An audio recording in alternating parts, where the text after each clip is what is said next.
today, the reason we're all together is for two purposes. We're going to learn from each other. It's not one person imparting their limited knowledge, but we're broadening our base, and we're going to be getting a lot of our instruction from this portion of the class over here, because they know some things that we don't know. They're able to demonstrate and teach some things that we didn't know. And so, Desandra, Shawnee as I call her, she has shown me a number of things about a device that I already owned and how to use it. So once she showed me some tips, because I'm all about getting things done as expediently as I can. How y'all like quick? You like quick? Okay. And so I like quick. So for those of us who are not very adventurous, we tend to want to do things and move on to the next thing. Am I right? Don't look at me in that tone of voice. Yeah, talk back to me. So we're really interactive today. Everything that we do today is going to be as interactive as we can possibly make it. All right? Okay, let's pray. Dear Lord, we thank you and we bless you, oh God, for this day. We thank you and we bless you, Lord, for the opportunity to assemble together as one body in Christ. We're asking, God, that you would be in our very midst and that you would help us, oh God, to broaden our horizons and to embrace something new today, that we might use it to further your kingdom. In the name of Jesus, amen. Amen. So if you've taken a look at your program this morning, our workshop is entitled what? Everybody got a program? Faith building in a digital world. Okay, so let's start over again and say it all together because it has some impact that way. What's the name of our workshop? Faith building in a digital world. Amen. Amen. So one of the first things that I'm going to do is ask us to do the opposite that we normally do when we enter the sanctuary. How many of you have a device? Any kind of device? I know this is a rhetorical question, but how many of you have a device? Any device? Phone, tablet? Okay. How many of you are Android users? Droid users? Okay. I need y'all to stand up for me, please. Just stand up. I'm going to assume then, since you didn't put your hand up, that everybody else is an iPhone user. Okay, so just as I suspected, we don't know what we bought. Am I right? Am I right? We don't know what we bought. We bought it because it was cute, because it was a certain color, it looked good. Huh? So now we have a device that we paid a lot of money for that's basically useless to us. We can do one or two things on this device. We don't know its capabilities. So therefore, we don't know our capabilities. Are y'all with me so far? Amen. So now what I'm going to ask this group over here to do, you Droid users, I need for you to begin back here at the rear with this lovely lady with the envious earrings on, and begin to visit each one of the folks that we have on this side and help them to ascertain whether they're an Android user or an iPhone user. For every Android user that you find, shift them over here. All right? And we'll want to keep every iPhone user on this side. Come on, Shawnee, I need your help this morning. So, Shawnee, you start here at the front with Miss Lavania. Help them to understand what they bought, okay? iPhone users on this side of the sanctuary, Android users on this side. You're an Android user? You figured it out? Okay, well, if you'll come over here, Miss Betty. You didn't answer me when I talked to you, so. All right? H3? Go ahead and shine. Go ahead and shine. Anytime women are present, you need to move to the outside, okay? Now, what if you got both? I got two. Then I anticipate we're going to have somebody in here with a flip phone. So I'm going to say, Probably are.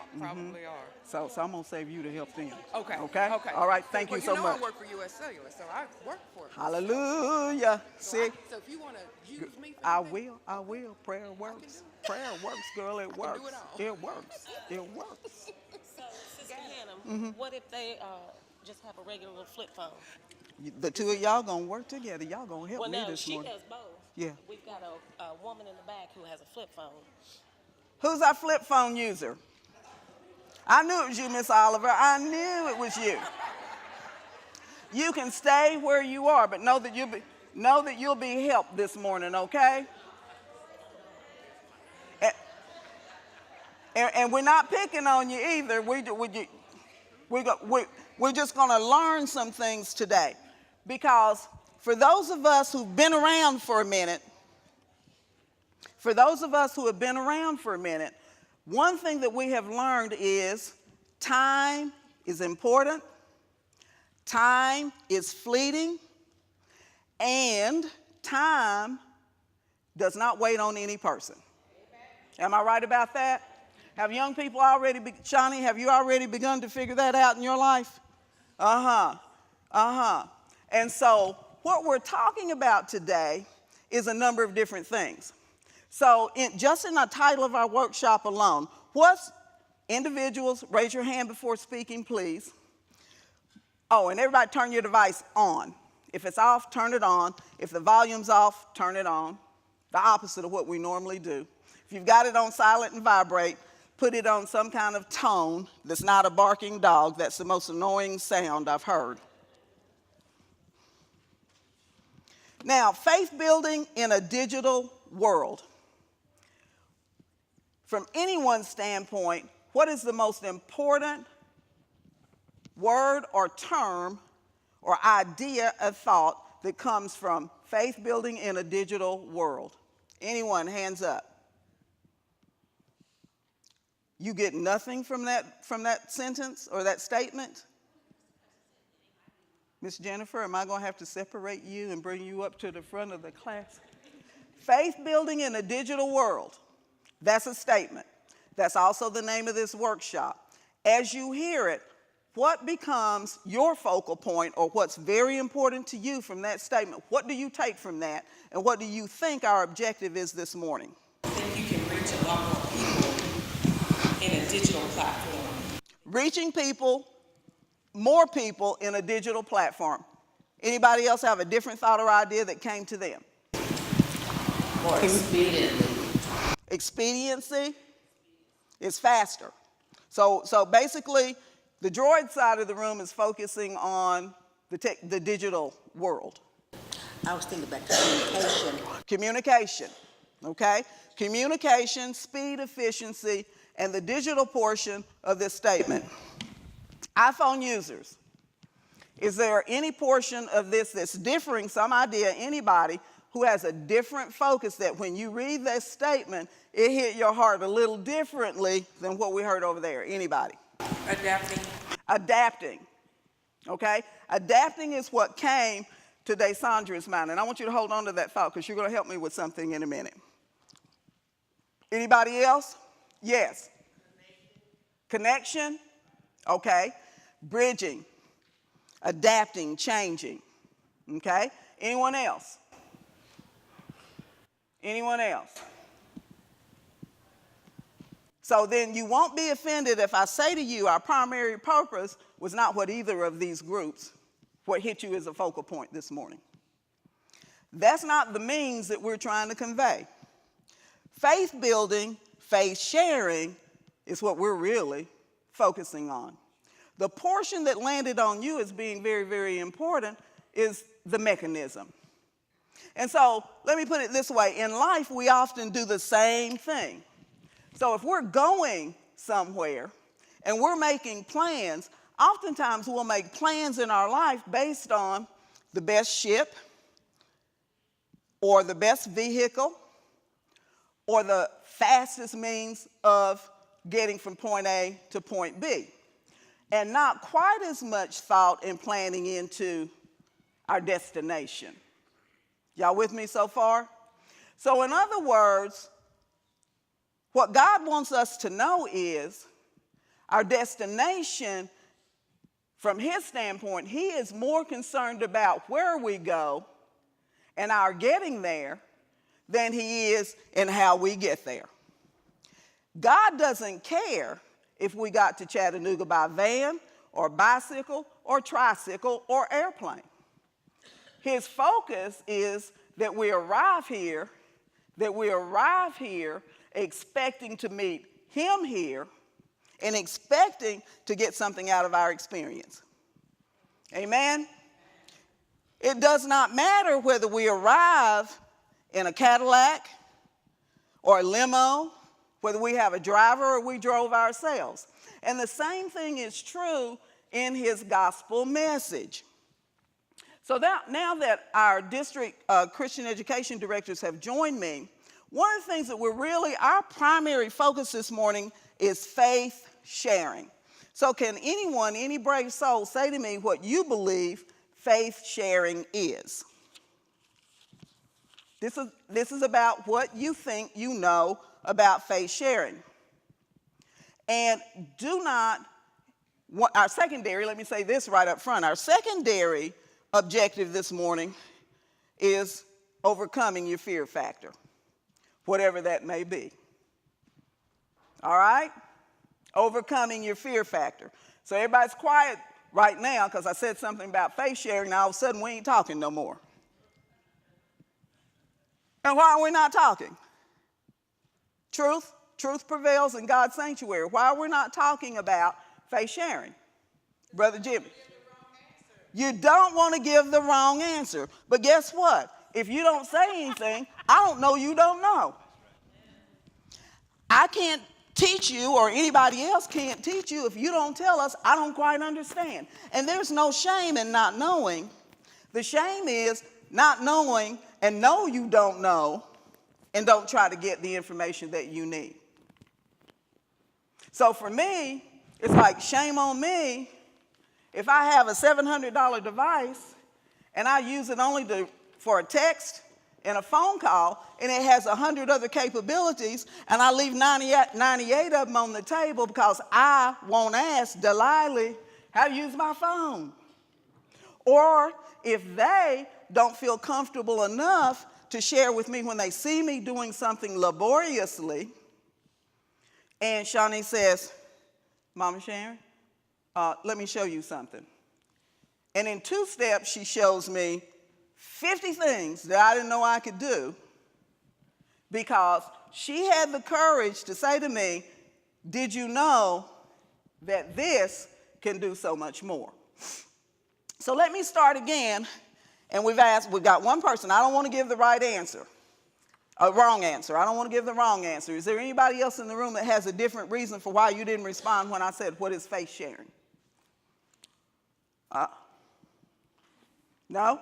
That's just it? So what is faith? Let's start there. What is faith?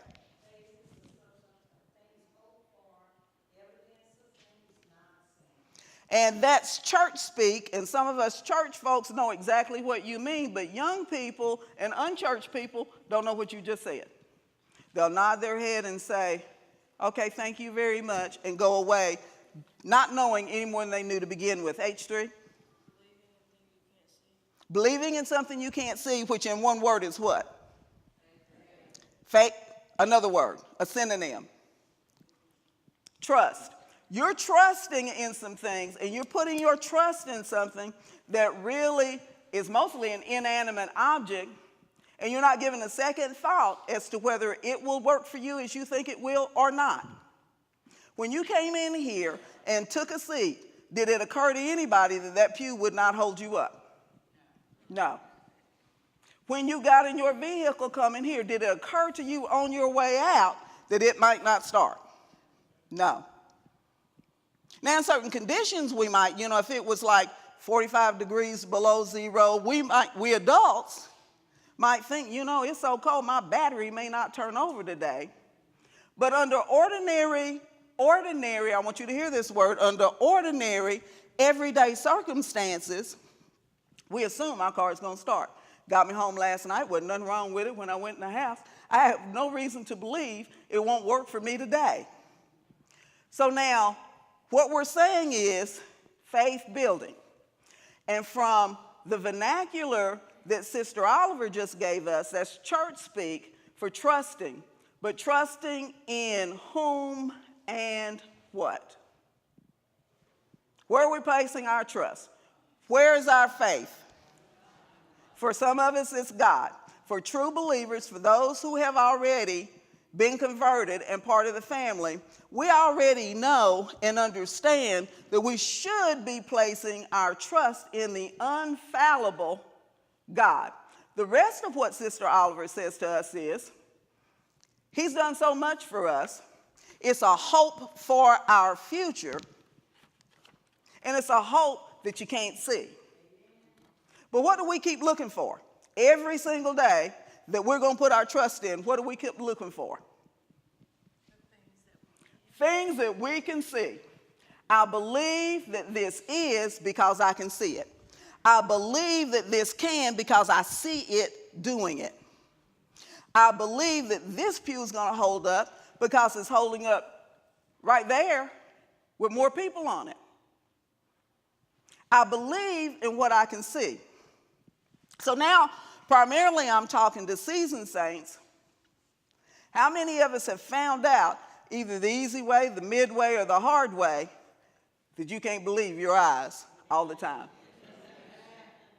You can't always believe and trust in what you see with your own eyes.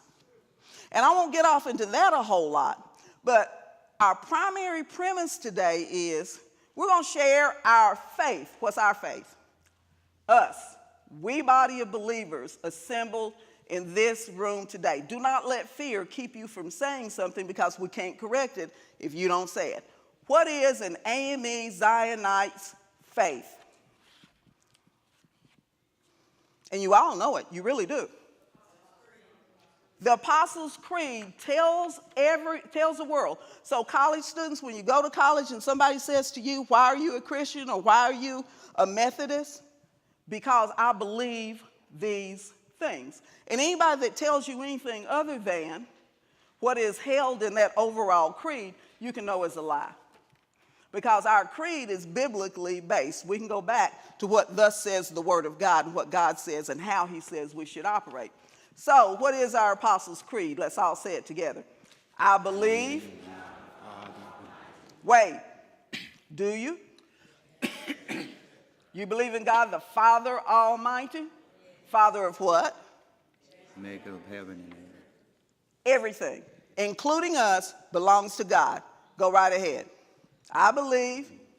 God the Father, the maker of heaven and earth, and in Jesus Christ, His only Son. Lord. Stop. Jesus Christ turned this world upside down and divided it as much as He did between the iPhone thinkers and users and the Android thinkers and users. We've got religions out there that are so very true up to a point because we started out as God started out everything. One plan, and it was His.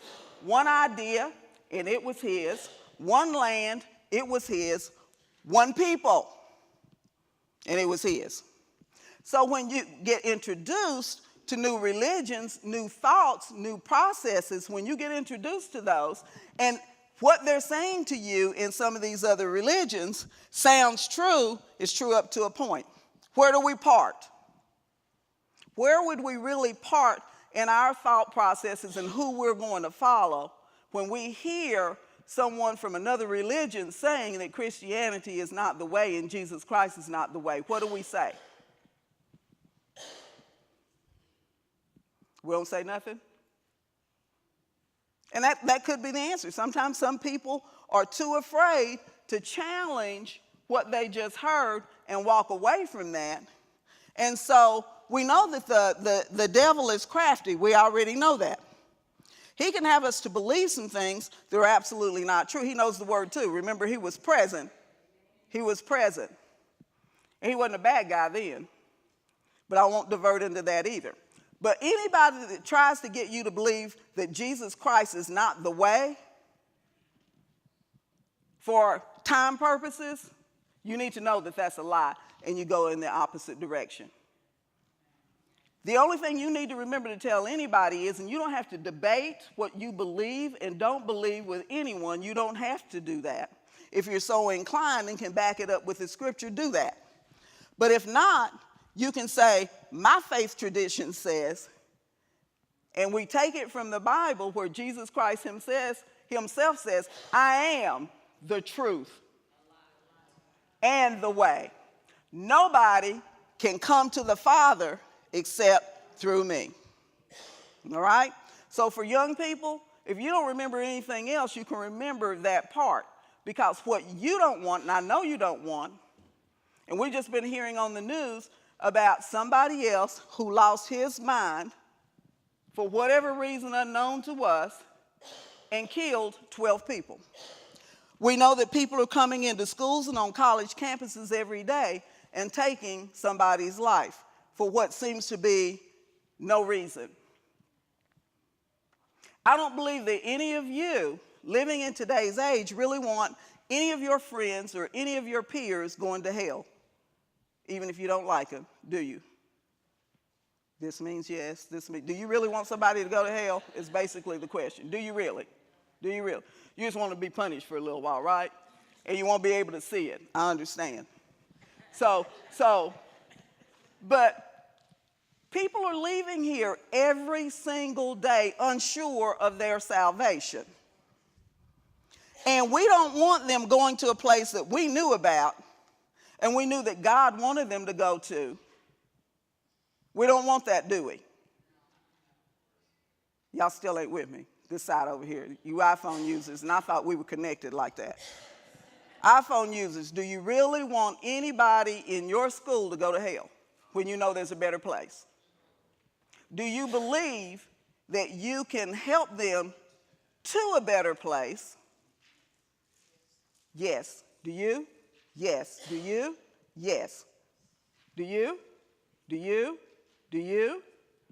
Adults, do you believe, do you trust that you, hi Victoria, how are you? I love Victoria and I haven't seen her in a long time. Adults, how many of you really want somebody to die and go to eternal hell? No. No matter how mad or hurt we are, we really don't want them to die. And we certainly don't want them to die unsaved. So, building our faith is our primary objective today. How we do it is what we're going to interact and engage with today, okay? Amen. So, is Martha here yet? Brother Jimmy, you can everybody can stay where they are. We don't have to have this formal stuff. We don't have to have any barriers between us, but for the iPhone users over here, and I have an iPhone device, both of my devices are that technology because it speaks to the side of brain that it makes more sense to me than an Android does. I can't go very far with that platform. And one of the reasons that I really can't. Shawnee says you can't go very far with this one either, but I'm working on it. So what we're going to do is one of the reasons that some of you didn't know whether you were an Android user or an iPhone user is because you only knew that you bought a Samsung, but you don't know what kind of brain it has. So how they operate is different. That's why there are some that prefer this and some that prefer droids. My son, Jimmy Robertson, they like droids. They had back even when it was a flip phone, they had BlackBerry devices, but I didn't. And so guess who got picked on about what they were using? My son especially, okay? Because he's of a generation where he believes, especially as it relates to technology and gadgetry, that the newest is the best. And it's about adapting, Shawnee, and speed. So why would I hang on to shuffling all these papers when I can store it in something much smaller and put it in my pocket? Which I wasn't all about because I was comfortable, I was just fine with my system because I've been doing it for a long time, but I was carrying around a lot of stuff. So when he'd come home to visit me, he'd say to me, like he'd never seen it before, "What is that?" And I'm going, "What is what? What is all that you're carrying?" "Well, this is my planner." My good God Almighty, you don't need this planner. Come here, let me show. I'm trying to get out the door. Come here, let me show you something. Let me show you. This is my planner. This is my this, and this is my that. And he kept saying, "I can show you how you can have all those files in here, your schedule that's with you all the time in here." And I kind of went kicking and screaming anyway, Angela. But one day for Mother's Day, he comes home and he has this bag that cost him a fortune that has an iPhone in it. He already knows my brain, I guess. Has an iPhone in it. It had a no, the tablet came later. But it had all these other accessories and that went with it. And he sat down and started teaching me. He took my planner and hid it from me. Mean child, mean. But he forced me to adapt into something that I was uncomfortable with. And now I feel like I'm absolutely naked if I don't have a watch and a phone. Now he's abandoned watches because there's time on here. I'm still hanging on to that part. But so what we're going to talk about today and how all these young people are going to help you is sharing our faith. How do you share it now? Good morning. Anybody who's sharing their faith with anyone else, how do you do it? Talking, probably face-to-face or on the phone. Texting. We're finally getting the hang of texting. And so we understand that I can actually talk to 12 people with the same message through a text. What's the problem? Us baby boomers. How many boomers in the room? Stand up. Don't be ashamed. Don't be scared. You got gray hair. We can tell anyway. I was going to say, Miss Angie, you know now. You know I know. So, and I'm standing. Baby boomers. What's our preferred method of communication? Telephone. Talk on the phone. Talk on the phone. What's the problem with talking on the phone? I can talk to you face-to-face on my phone. Face-to-face on your phone, but can you talk to 12 of me at the same time? 3 or 4 or 5 or 6 times. You can do 3 people at a time. That's the best you can do with a talk or chat. You can link it up. I was using the telephone a lot to communicate with my young people, but I noticed that when I text, they responded to me more. You know why? Young people, tell them what, Shawnee? Tell them when I call you, you don't answer, and I text you, you immediately text back. Tell them why. And be truthful. Tell them why. Why do you respond to my text, but I just 30 seconds before called you and you did not answer? Tell them why. I think I was somewhere. I could pull out my phone just texting, but I just I could carry on to more conversation. You could not talk to me out loud because she was in class. Y'all may be seated. Thank you so much.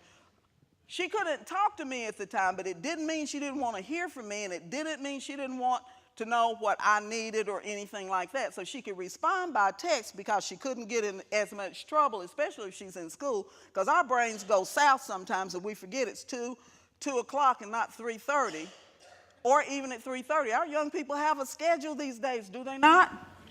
Sharon, one thing that I'm finding out, because I'm a baby boomer and I was one of them slow people that got into this mess. He did come kicking and screaming. But in texting, you can multitask. You can have 4 or 5 people texting you at the same time, and you can pretty much respond back to them quicker than you can by talking to them. That's right. On the phone. That's exactly right. That's exactly right. There are benefits to texting. Miss Jennifer? That was a nice answer, because sometimes I'll text my kids, and like you said, you'll call them and they don't answer the phone, and 30 seconds later they'll text you. If I text them, they'll text me back. And then later in the day I'll say, well, why didn't you just answer your phone? Their answer is, I didn't want to talk. Or I didn't have time to talk. He said, I don't want to because I don't know what you want. First of all, I'm waiting to see what you want. Sometimes you know if you answer the phone, it's going to be a long conversation. That's right. So give them a text answer back real quick. You're done. And so Miss Angie said, sometimes, when you call somebody or they call you, it's going to be a long conversation So you look, thank God for caller ID. How many of you believe it was a black woman that created caller ID? I don't know who did, but I'm kind of thinking that might have been us. My grandson, he didn't answer his phone because he didn't have the ringer on and he's playing on his game or whatever it is. But he's constantly watching his phone to send text. So if I call him, I'm not looking for him. And that's a very good key point, Sister Lavania, is our younger people, they're very visual. What she said was she's not expecting him to answer anymore because sometimes they either have it on silent because it interrupts the game or whatever it is, the sound, okay? But their eyes are always moving. They notice everything. Trust me. You might think they're not paying attention. They're paying attention. They can tell you everything that you did, maybe not everything you said because they weren't tuned into your voice, but everything you did, they saw that. They saw that. So adults, what's our message in that? Our young people are watching what you do. And if we've already determined that their preferred mode of communication is not necessarily talking on the phone, why do we persist in doing that? What is that really saying about us truthfully? We don't want to adapt. We don't want to change. What else? We're not listening to them. We didn't take what they said to heart. What else? I'm the mom and you're the child.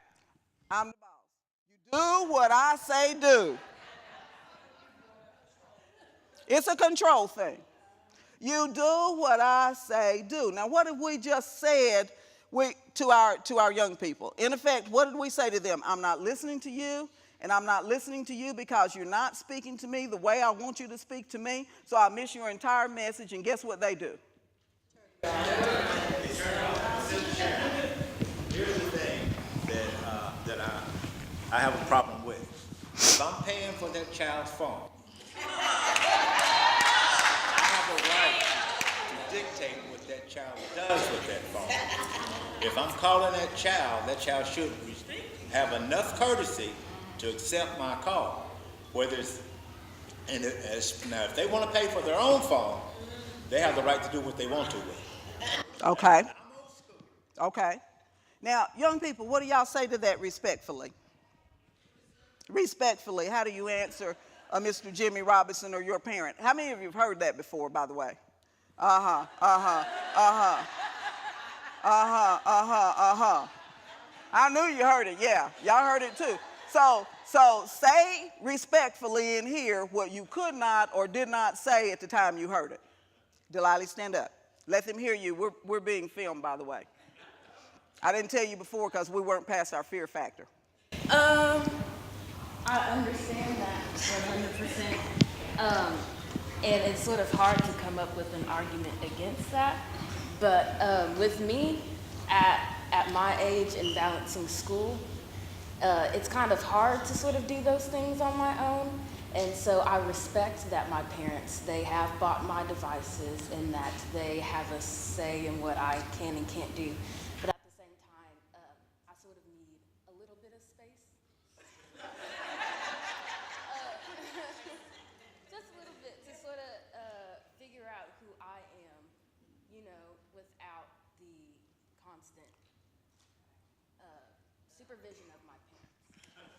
Thank you, thank you. Very good. That's very good, Delilah. Because some parents and grandparents are using their devices as tracking agents and as supervision. Miss Oliver, Sister Oliver.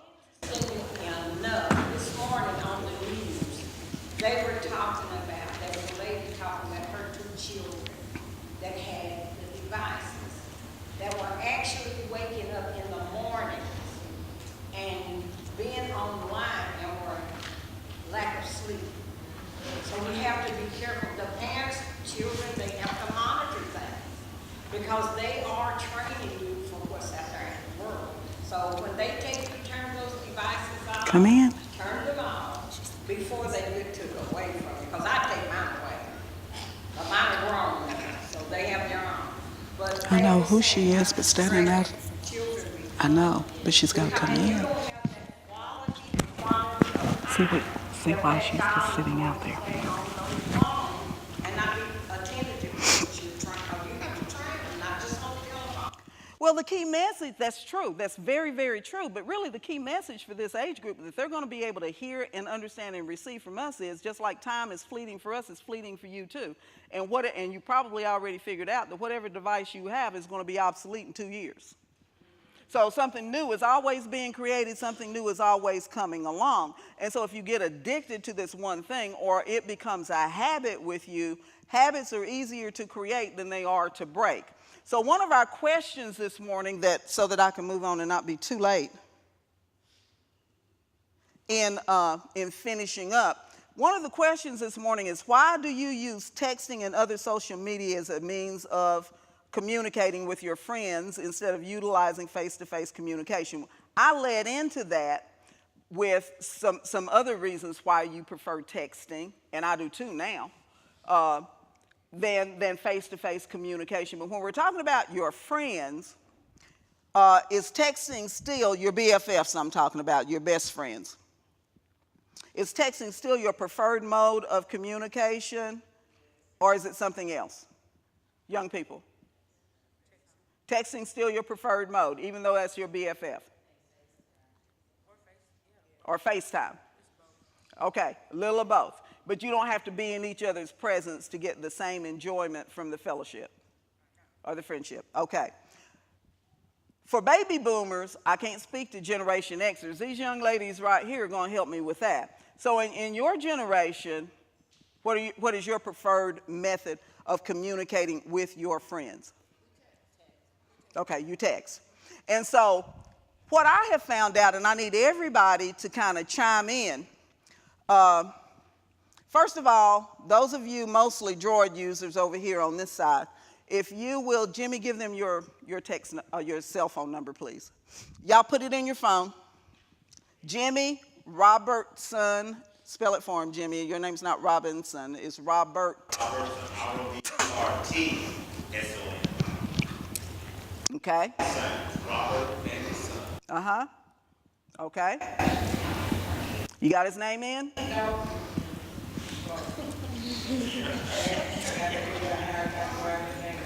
Okay. R-O-B-E-R-T-S-O-N. Uh-huh. Okay, now give them, please, your cell phone number. 865-789.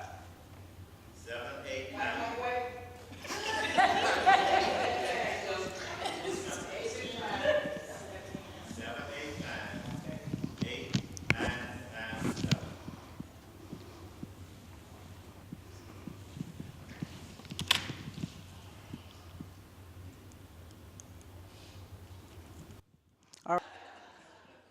While we're waiting on this side, what primarily, this group of these young people right here, 22 and younger, what are you thinking right now, right this minute? Honesty prevails. Just respectfully say what you're thinking. It's taking a little too long to put the number. It's taking a little too long, and the temptation is to do what? Do it for them. Do it for them, or tune out. So how can we take a life skills lesson from just what we're doing right now, young people? When you look over there and you see who's taking longer than others, and it came in steps, what did you notice? Respectfully, say it. Go ahead. Well, no one decided to write it down. No one decided to write it down because they do, think a particular, we've got our own mode of doing some things, so it's like you could have written it down first and then went ahead and put it in at your own pace. What else does it teach us?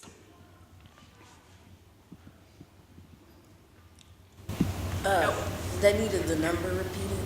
Okay, so for some of us, and the truth of the matter is, because I'm in the baby boomer category myself, the older we get, the slower we become. That's not easy for us to admit, okay?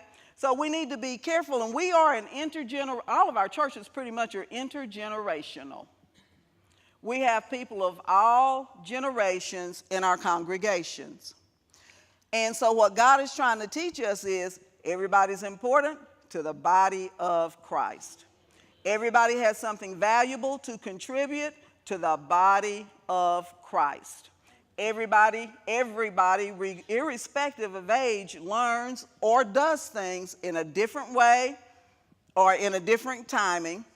Those of us who know how to do something can help somebody who hasn't quite done it. We can do it for them or we can show them. But if we always do it for them, what have we done?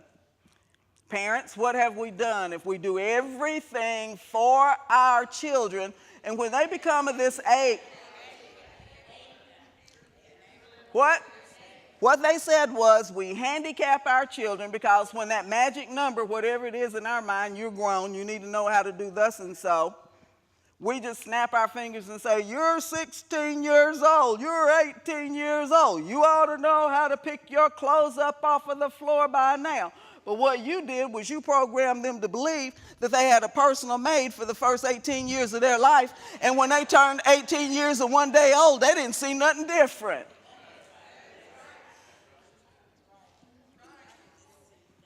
Am I right?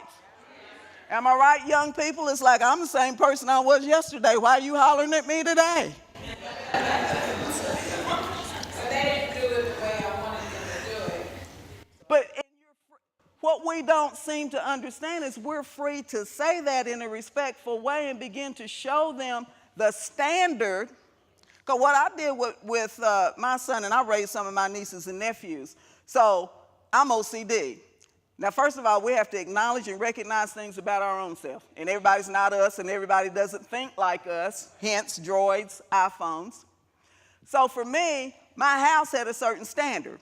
And everybody that visited, I don't have rules for people, I have rules for my house. So if you're a first-time visitor, I'll tell you what the rules are. And if you plan on coming back on a regular basis, that's what I expect. These are the things that are okay with me. These are the things that are not okay with me. Now, I've set the bar. I may have forgotten something, and we talk about that along the way. But if I don't share with somebody what I like and what I don't like, how can I expect them to know? So as I matured spiritually, my standards shifted and got out of the way, and those standards were then replaced by God's standards. Yeah. It gets tougher now because people used to call me for my opinion. When they call now, I no longer give my opinion, I give God's. And I go to the Word and show them where it's found. Because I had to learn that I'm not the ultimate authority in anything. Amen. Even in my own house, God needs to reign and rule. So if we're sharing our faith, we can share with somebody else that God needs to be our standard. And I need somebody to text to Jimmy, God is my standard. Just text that. I wanted to point out that part in the Bible where it says to honor your children, children obey the parents, but it also says parents don't provoke your children. That's exactly right. So, we want our children to learn, but the thing about it is we don't respect how they feel about things. For example, I remember a lady telling me about. Can you talk a little louder, because you're being. There was a woman that was speaking that when her little girl, she wanted to buy. You want to stand up and look at them? She wanted to buy a doll for her, and was going to the little girl have a choice of buying a doll. And so the little girl went and picked the doll out. The mother said, but don't you think this doll here is a pretty one? She said, but I want this one. But the mother wanted this one. So the mother bought the doll that the mother wanted. And because the little girl wouldn't play with the doll, then the mother gets upset. The essence of the story is that when you give your child something, let them reign over what you have given them. But you say, I gave it to you, now I'm going to control how you do it. That's not the way. If you give something away, it's no longer yours, even if it's to your child. Amen. And that's a key lesson for all of us to learn. When young people are talking to us, they're talking to us about those things that are important to them. And it should matter to us. So if they're saying to us that I have a life, I have some other responsibilities outside the house, while family reigns first right now in this particular situation, it has to reign first because I'm in school. Because you forgot what time of day it is doesn't mean that I don't have some rules and regulations. And if we as parents read those books they bring home on the first day of schools with school rules and policies, we know what they can and cannot do. We don't have to wait on them to tell us what the school says you can and can't do. You read it for yourself. Then you can help guide in some fashions. You will not allow them to take certain devices with them, or you share with them that I expect you to leave it locked up safely and securely in your vehicle until school is out. Now, once you've set that perimeter and they get caught with a device in school and get sent to the principal's office and you get called, guess who doesn't have an excuse? You shared with them in advance, what the punishment's going to be for this, this, and this. They can no longer say, I didn't know. But we as Christians do it every day. God has written just a portion of what he wants us to do in the scripture, in the word of God, and he made it readily available to each and every one of us every single day. So when we do something that is wrong, we break a spiritual law, or if we go out here and we break a law in the state of Tennessee and we go up to the jailhouse in shackles and chains and we tell the judge, I didn't know about that law, guess what he's going to say? You should have known. You should have known, because the statute in the state of Tennessee says that the penalty for what you just did is 11 months and 29 days in this county jail. Bam, there you go. Now, the truth of the matter is, had we read up on when we got, how many driver's licenses in here? Okay, almost everybody is a valid driver with a license. You have to have a license to drive in the state of Tennessee. When you went to take the test, what did you study and how did you study? Truth prevails. What did you study and how did you study? You bought a handbook that talks about, okay, they gave you a handbook and said, study this book.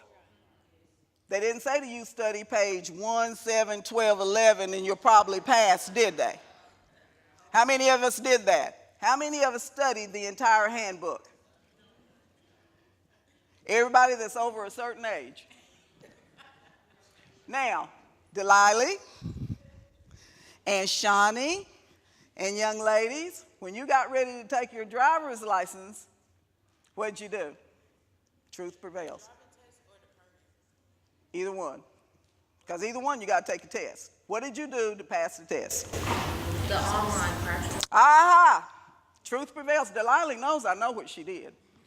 Truth prevails. They did not read a book. They did not read all of the information that was just right beside the practice test. What they did was, I'm going to take my chances with the test and see if I can pass without studying. And if I can, I don't care what the rules say. That's what that means. That's what that means, because my focus is on passing the test, not the content of the information. Am I right? So now, if somebody asks her about how many feet it takes to stop, you should be traveling behind a vehicle, she may or she may not know, because that might have been part of the practice test. But one thing that I've learned about school-age children right now, they're being taught to memorize certain things for a certain purpose, and once they have regurgitated that, it's no longer with them. So children are being taught to take a test and not taught to learn in our public school systems. And so I'm not beating up on school systems, but I'm saying, in my opinion, and I qualify this since I'm live streaming, is, in my opinion, all of our systems, including the church, has become more about what's easier and more expedient for us and the way we want to do it than the information that's being imparted. Brother Jimmy, how many text messages did you get? Probably about 12, 13. All right. You didn't have your volume turned up. I didn't hear it go ping, ping, ping. And I found back pretty quickly. Okay. So he's already gotten the message. He's already responded back to about 12 to 15 people. And if we were not all sitting in the same room and he had the same message, it might have gone a little slower. It might not have happened at all had we not said text. For those who are leaning toward their own preferred method of communication and you called somebody, you had something important to impart to them, and they didn't or couldn't answer your call and receive that information, you leave a voicemail. The assumption is I communicated what I needed to communicate, but guess what? You cannot trust that because they may have checked their voicemail messages and they may not. Now, for those individuals, how many of us have given up our landline? I'm sorry? My daughter gave it a call. There you go. There you go. That's the truth of the matter, because I still have a landline. Do you know how often I use it? For a conference call. I sit it because it has better speakers or louder speakers than this. Now, why do I hang on to it? That's just another bill I got to pay. Because at my age, and I live alone, there's some security in the fact that I have a landline. If there's an emergency and I can knock that phone or get it turned on, 911 is going to automatically respond, and they can pinpoint my location. So while we have GPS systems and all of that in this device, it's not as much, some of them are better at your location is here, always knows where you are, and can help other people to find you. Not everyone does. So our next exercise is, I need for all of you to, your device should already be on. See if you have a locator in your phone. I know they already know. They already know. Because these now, the newer versions of these, it's always there. Used to, you had to put an app on. They know about apps. We don't know so much about apps. We don't know the newest and greatest out there because that's not what we're studying. So the next question was, would you watch live streaming of church services if provided? Why or why not? I'm talking mostly to adults now, those who are 41 years old and older. Continue to do what you were doing and talk to me at the same time. We can't multitask anymore. Huh? Okay.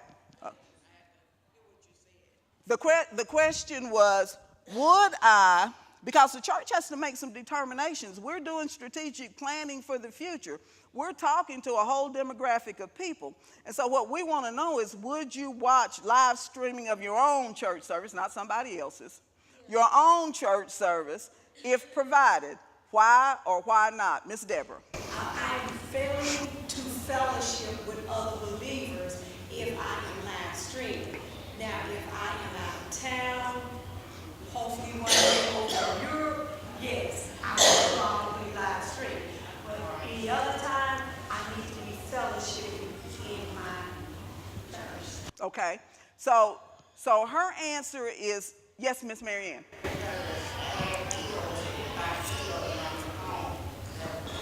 Okay. Miss Marianne says that she's been sick lately, and if I'm if I'm sick and I'm at home and I really couldn't or shouldn't be in the presence of other people, I would live stream because I want that experience. I want to know what's going on in church. I want the feel of being present when I physically cannot be, but my first preference is to be in fellowship. But if live streaming was available, I would use it when necessary. Anybody else? We're traveling. We're not going to be in our own churches, but we'll be in another worship service with our other believers, so we couldn't then. But if you're on vacation, yes, you can. And I was not able to be there Tuesday night. I was out of town, so I did live stream, and it was great to hear what was going on without being there. Awesome, awesome, awesome. Young people, if live streaming is available at your home church while you're in college, I wouldn't, since I'm in college and I have so many distractions. Like, if I know I gotta do homework, but I need to go to church, I need to go actually be there, because then I'm gonna be sitting there looking at my homework and looking at the live stream and getting focused on my homework more than the live stream. And so it's more distractions for younger people than it is for older people. And so I would have to actually be there instead of watching live stream. okay. Repeat what she said. What? Shawnee, turn around. I said I wouldn't do it because since I'm in college, I have more distractions than older people does. And like, you know, you need to get your homework done or your friends talking and stuff. And I live in a dorm, so I rather be in church. Now, what I want to say to you is this, and I don't want you to take it as a criticism, Shawnee, I don't want you to take it as a criticism either, but it's truth, and it's a teaching moment. We're in class. Adults don't have fewer distractions than you do, trust me. We've got about 10 times more than you do. Okay? And I'm not saying that yours is not important, but we have distractions too. And so for every person, we're talking about faith building and faith sharing. What's incumbent upon me or whoever your class leader is to check with you every now and then and say, God is still first. And if God remains first with you, he's going to help you through each and every one of your classes. And I know you know that here, but what we have to teach as Christian educators is not only what the Word of God says, and he gives in more ways than just money and financial blessings and health blessings, but what we have to teach is how you do that. So a Bible study class is all of, at max, 1 hour.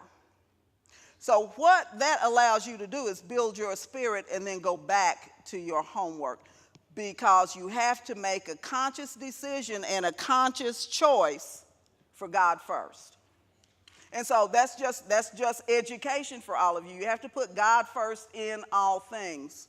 And if you have the opportunity to do that, then we are without excuse. And so we have to be able to do those things.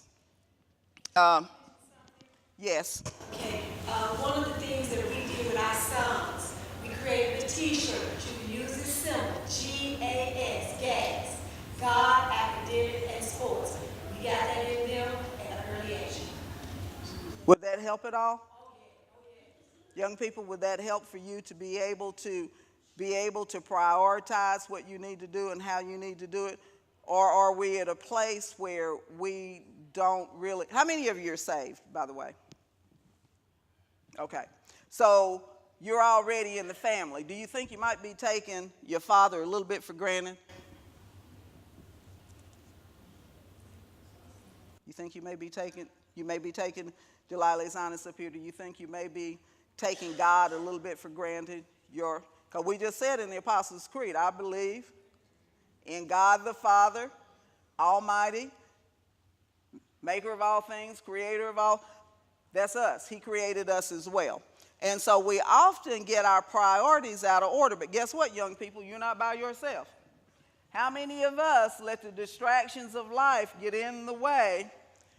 And I know what I'm talking about because I go to prayer faithfully, regularly.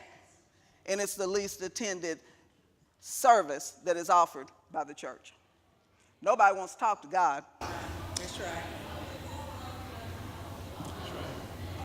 There are fewer people who really want to talk to God than there are people who want to talk to almost anybody else. So when we talk about what's happened in this world today, missionary supervisor, can we rightly say and rightly discern that part, if not all, of our problem stems from the fact that we're not talking to God? And we're certainly, if we didn't initiate a conversation with him, he's been trying to initiate one with us ever since before we were saved. He's been talking to us for a long time.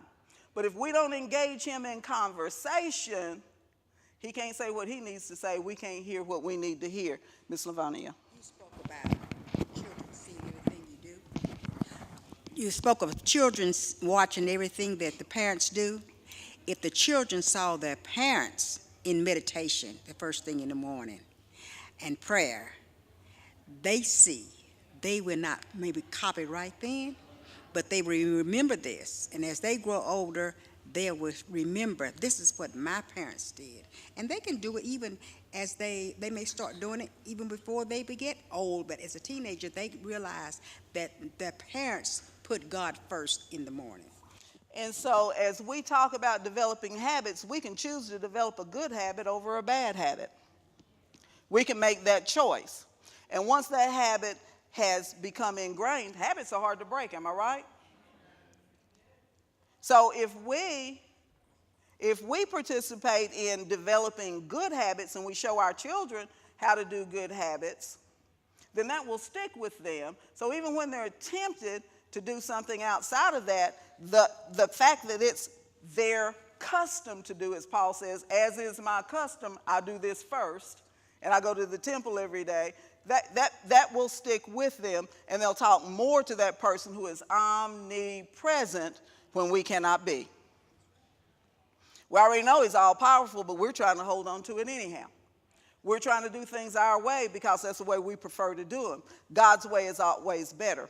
And so we cannot hold our young people, we cannot develop in our young people those things that we don't practice ourselves. I've got 3 little G babies that are the most adorable things you've ever seen in your life, but they can be something else. And so I get them religiously every weekend, unless I absolutely cannot, unless I'm sick or I'm out of town, to one of these kinds of functions where it's too long and too much for them. So they pick up a lot of my habits, thank you, Jesus. Some of them are good. Some of them are really funny. Some of them I don't know I'm teaching until I hear it repeated back to me. So I took them home on Sunday night, and the youngest is 2 years old. She'll be 3 years old in July. And she has kind of like my attitude. And so she'll stop, and ever since I don't know where it came from, because I didn't think I did that, but putting my hands on my hips backward, I must do, and because she does that. And so when she's trying to get her point across, she comes right close to you and puts her hands on her hips and looks at you this way. That's what I do. And especially in engaging with them. Look at me, G-Mama is trying to tell you something. So I'm getting ready to leave on Sunday night, and G-Mama, I don't think I want you to go yet.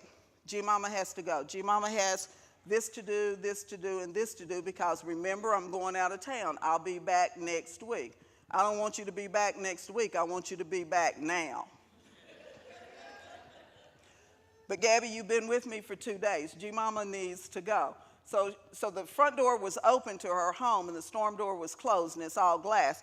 She slammed the door, spread her little arms across it, and then she looked at me and she said, G-Mama, I'm not playing these games with you.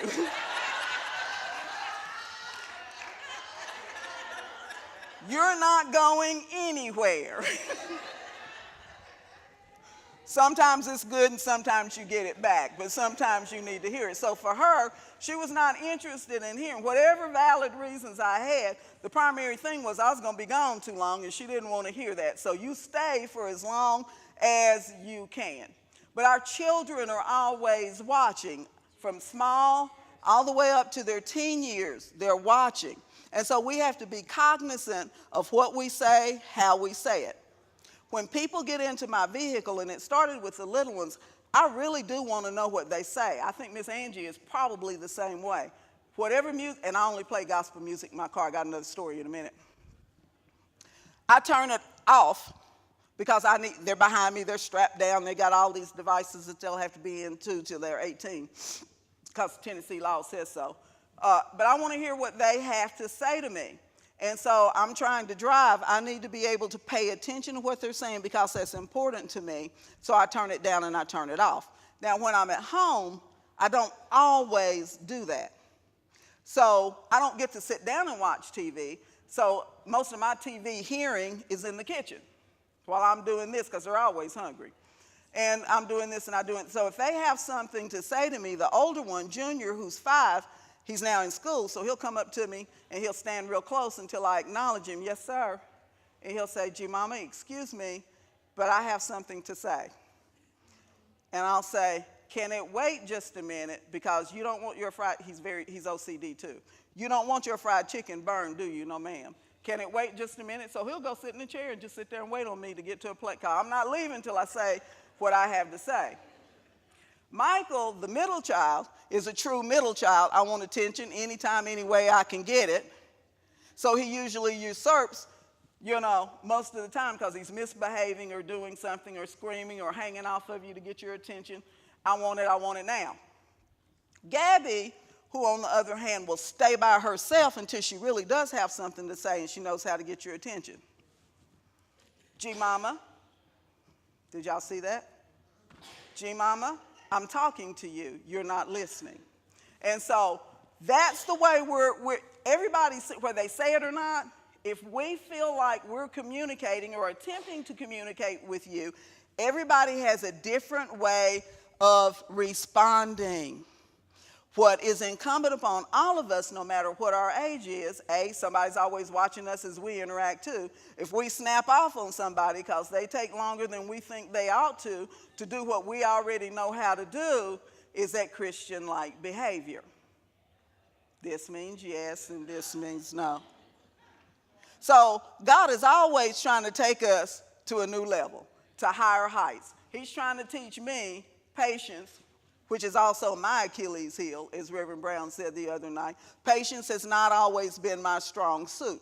But God, when I allow him, when I'm aware of my impatience, and I give that to him, guess what he's done? There's certain buttons that people used to be able to push and get that same instantaneous response. You can push it all day long, but that one's dead. You may get a reaction, but you won't get the same one that you used to get. So in sharing that, I'm now free in a number of different ways without having to spend, because for some of us as baby boomers especially, we won't spend 3 hours in fellowship with you. People don't always have 3 hours. But if somebody's on your heart and your mind today, and you want them to know that God has placed you on my heart, what can you do? You can call, you can text, visit, FaceTime, tweet. Tweeting's hard for me. You only got 160 characters, and I got a lot to say all the time. That's the hardest one for me, is condensing. That's the same thing with texting, because I will send Delilah or Shawnee or somebody, because they do respond to text, and I've got information I need to impart, until Delilah reminded me, Mama Sharon, you can just text me and say, check your email. And I'm going, oh yeah, thank you. Thank you. And so I'll text her, please check your email, and respond back to me when you have read its contents. So then I know whether they read the text or the email. And so I used to try to herd them along with certain things when they were brand new in their offices. We did a year's worth of training, roles and responsibilities, did we not? So after that year, the second year in their office and positions, I didn't try to herd them all the time, because otherwise, guess who's doing the work? And then I have no right to be aggravated when they don't know how. What do I do now, Delilah? I talk to them and I remind them of dates and schedules, because I do understand it takes a while to develop that habit. But once I've told you, once I've shared details with you and sent you emails, I know whether you read them or didn't by what you do with it. So this one, at least, does not give me excuses. I'm sorry, I didn't read the email all the way through. Please forgive me. Who cannot forgive that?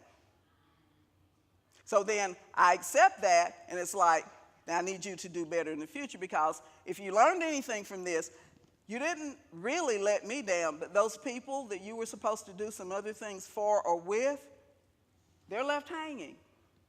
So when we don't do our part, we're not the only ones. Everybody else is missing out on that opportunity or that gift or that thing that you were supposed to do. Third question, how would you participate in the giving of tithes and offerings if church services were live streamed?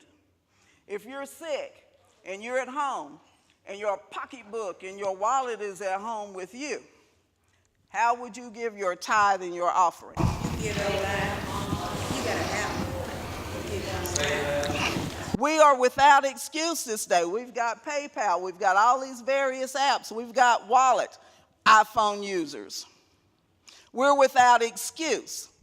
I don't have time enough to talk about tithing and the principles of tithing, but what we're talking about is sharing, building, faith building in a digital world. As Zionites, as Methodists, we have a way of doing things. What we have is a lifestyle of excuses about why we don't do what we need to do. Yes?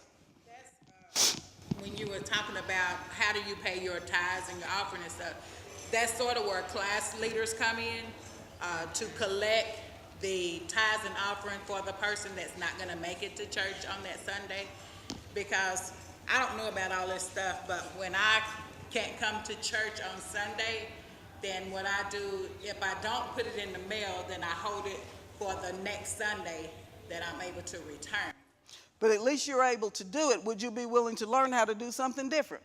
Yes, I would. Okay. So it's about the willingness. And so Bishop has sent a note to remind us all about what time we're supposed to stop.